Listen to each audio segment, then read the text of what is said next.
Fakhri produced, because not only it analyzed what he just said, I cannot really add to the brilliant presentation he gave, but it puts things in context, which is something that tends to be missed when discussing the situation of Palestinians under Israeli's military rule. People tend to align themselves or accept critically the narrative of the two parties in conflict without capturing the troubling asymmetry that exists between the Palestinians, the occupied people, and Israel, the protracted occupier, which is colonizing, annexing by force the little territory that remains. So the fact of bringing the attention back to the root causes and the fact that these didn't start on October 7th, didn't start even with the blockade that has been declared on Gaza 17 years ago. This is a long-term plan that Israel has somewhat devised to achieve its final goal, which is getting as much control as possible over maximum land with minimum Palestinian people.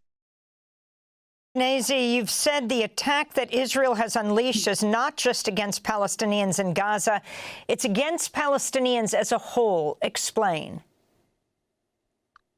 Absolutely. Amy, since the beginning of the assault against Gaza on the beginning of October, following, of course, the attack unleashed by Hamas and other Palestinian armed groups, we have recorded an escalation of violence against the Palestinians in the rest of the occupied territory, both in Jerusalem and the West Bank. Over 11 months, 670 Palestinians have been killed.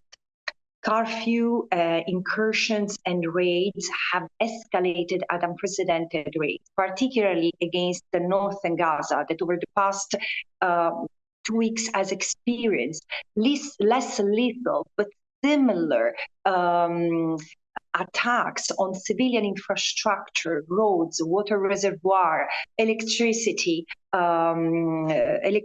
sources, and homes that are unjustifiable.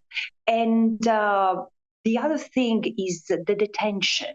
Arbitrary detention without any legal justification of Palestinians, both from the Gaza Strip, but all the more the West Bank and East Jerusalem have skyrocketed.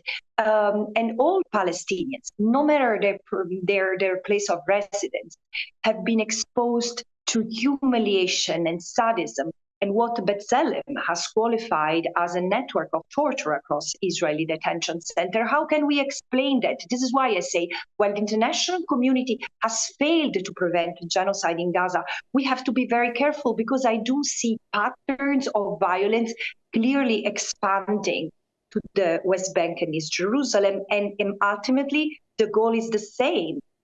Expel the Palestinians, forcibly displace the Palestinians from the little that remain of their land. And this is not something that I'm inferring from the evidence. This is something that is accompanied by endless statements of Israeli political leaders and actions of both army and settlers, illegal settlers that have been armed by Israeli ministers. So there is a state endeavor sustaining this wild attack against the Palestinian people as such. Francesca Albanese, we want to thank you for being with us. UN Special